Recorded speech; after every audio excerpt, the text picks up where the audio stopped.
우울증 벗어나기, 나 자신과 사랑하는 사람이 우울에 시달리고 있을 때 어떻게 할 것인가? 특히 요즘에는 마음 치유에 대해서 공부하고 있습니다. 그 우울증 치료 방법이 여러 가지가 있지만 공통적으로 강조하는 것이 일종의 융통성입니다. 그러니까 왜 우울증이란 병 자체가 상당히 생각이 굳어지거든요. 아주 딱딱해져요. 완고해지고 융통성이 없어집니다. 뭐 병 자체를 만드는 이유가 난 이걸 꼭 해야만 돼 하는 완벽주의, 꼭 그럴 거야. 영어로 따지면 should, must 이런 것들이 자기를 하여금 상당히 생각을 굳게 만들거든요. 반드시 해야 돼. 틀림없이 해야 돼. 절대로 해야 돼. 그리고 그런 말씀을 많이 쓰시는 분들이 있거든요. 해야만 돼. 뭐 꼭 틀림없이 절대 이런 말들을 많이 쓰시는 분들이 우울해지기가 쉬워요. 우리가 보면 뭐 그럴 수도 있지. 뭐 오늘은 이렇네. 뭐 다음은 또 다르겠네. 하는 식의 어떤 융통성이 있으신 분들은 어떤 힘든 일이 있을지라도 그것들을 벗어나고 뭐 요번엔 안 됐지만 다음에 또 할 수 있지 뭐 이런 식의 어떤 반응을 하기 때문에 사실은 우울증에 걸리지 않고 넘어갈 가능성이 많거든요. 근데 꼭 해야 돼. 안 되면 큰일 나. 뭐 그런 분들이 되게 멋있어 보이긴 하지만 사실은 우울증으로 따지면 아주 취약할 수 있는 거죠. 이게 뭐 그런 어떤 의무감, 뭐 반드시 이런 것들이 있을 때는 그것들이 잘 안 될 때 화도 날 것이고 안 되면 큰일 날 거라는 걱정도 많게 되고 상처도 많이 받을 거고 죄책감도 되고 내가 잘 못했으니까 무가치한 것도 많이 들기 때문에 우울해질 수밖에 없죠. 내 마음속에 어떤 절대적 뭐 인생이라는 것들이 어떤 신앙이라든지 우리 하나님을 제외한 그런 절대자를 제외하고는 다 상대적이잖아요. 근데 그 상대적이라는 것들에 우리가 놓치고 이럴 수도 있고 저럴 수도 있다는 것들을 놓쳐버리면 마음이 어떻게 될까요?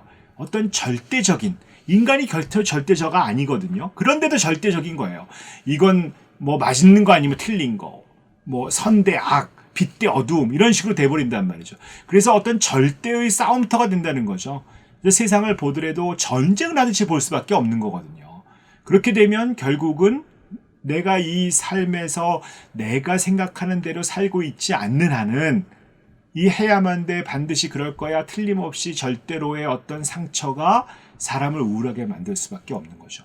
세상에 내 마음대로 되는 일이 몇 가지나 있겠어요. 어떻게 보면 없는 게 더 진실 아니겠습니까?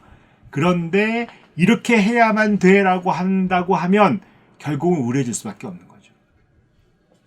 내가 이렇게 절대가 있으면 결국은 우울해질 수밖에 없어요. 융통성이 떨어지면 우울해질 수밖에 없습니다. 세상이라는 게 정말 이것 아니면 저것이 아니라 그 안에서 어떤 거거든요. 뭐 사람이 선한 사람만 있고 악한 사람만 있는 게 아니잖아요. 선한 부분이 있으면 악한 부분이 있는 거고, 때가 올랐을 때도 있고 틀릴 수도 있는 거고, 뭐 세상이라는 게 빛이 있을 때도 있고 그림자가 있을 수도 있는데 그거를 양단 간에 택이라는 거 이거 굉장히 많죠. 일종의 흑백 논리죠. 이것 아니면 저거니까 그 중간에 어딘가를 선택할 수 있어야 되거든요. 뭐 때때로 그럴 수 있고 뭐 거의 뭐 이럴 수도 있고 저럴 수도 있고 하는 그런 어떤 융통성 있는 단어가 내 인생에서 굉장히 필요한 때라고 볼 수 있습니다. 내가 좀 많이 우울해지셨어요. 그럴 때는 사실은 지나치게 완벽주의 꼭 이렇게 해야만 된다라고 하는 것들이 나를 지배하고 있는 것들이 아닌가를 한번 꼭 돌이켜 보셔야 됩니다. 뭐 이럴 수도 있고 저럴 수도 있고 뭐 요번엔 그렇지만 그렇지도 않을 수도 있는 것들이 보면 우리가 보통 완벽해진 것보다는 완벽이라는 건 인간한테 쓸 수 있는 단어가 아니거든요. 전보다 좀 나아지면 되는 거죠. 이전보다만 좀 나아지는 것들이 되면 좀 더 우수해지는 것들을 보면 되는 거죠. 우리는 완벽한 거를 찾아가는 것도 아니고 전보다 나아지는 거죠. 이 세상에는 너무 이렇게 살아야만 돼 하는 것들이 아니라 나는 이렇게 사는 게 좋아라고 하는 것들을 만들어가면서 사는 거죠.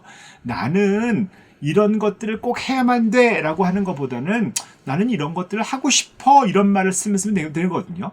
이런 식으로 어느 정도 끄집없이 인생을 투쟁으로 싸움으로 전쟁으로 보지 마시고 어떤 삶 속에서 내가 어떤 적응해 나가고 요번에 잘 안 됐으면 다음에 또 해나가는 식으로 그런 식으로 어떤 융통성을 가지고 하나씩 해나가는 것들이 좋을 것 같습니다. 우리가 보면 어떤 인생에서 내가 절대라는 것들이 있잖아요. 절대라고 하는 것들은 사람을 굉장히 압도합니다.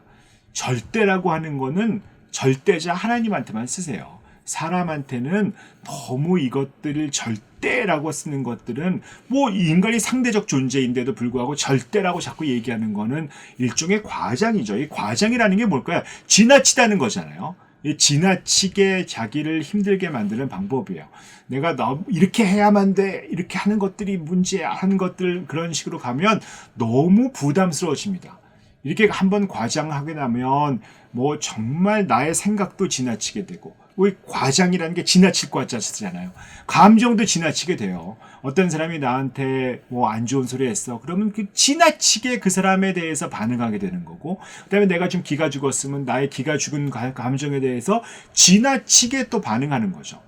어떤 식으로 그냥 있는 그대로 그냥 보시면 되는 거거든요. 그냥 놔두고 그냥 있는 그대로 정확하게 보시면 되는 거죠. 과장하지 말고 벌어졌을 때 저 사람이 날 싫어하는구나. 근데 그 사람이 날 죽이려고 한다고 생각하지 마시고, 그다음에 내가 죽어간다고 생각하지 마시고, 내가 저 사람이 날 싫어해서 내가 좀 힘들구나 하는 것들이 훨씬 더 정확하게 보는 거거든요. 그래서 나 자신을 좀 정확하게 보고, 그럴 수도 있지 하고 융통성을 찾아가시고, 절대적인 데서 상대적으로 빠져나오는 것들이 치료에서 가장 중요한 부분이다라고 일으켜 주시면, 그것들이 우리가 정신적으로 우울증 속에서 견뎌나갈 수 있는 좋은 방법이 될 수 있을 것이라고 믿습니다. 오늘은 여기까지 하도록 하겠습니다.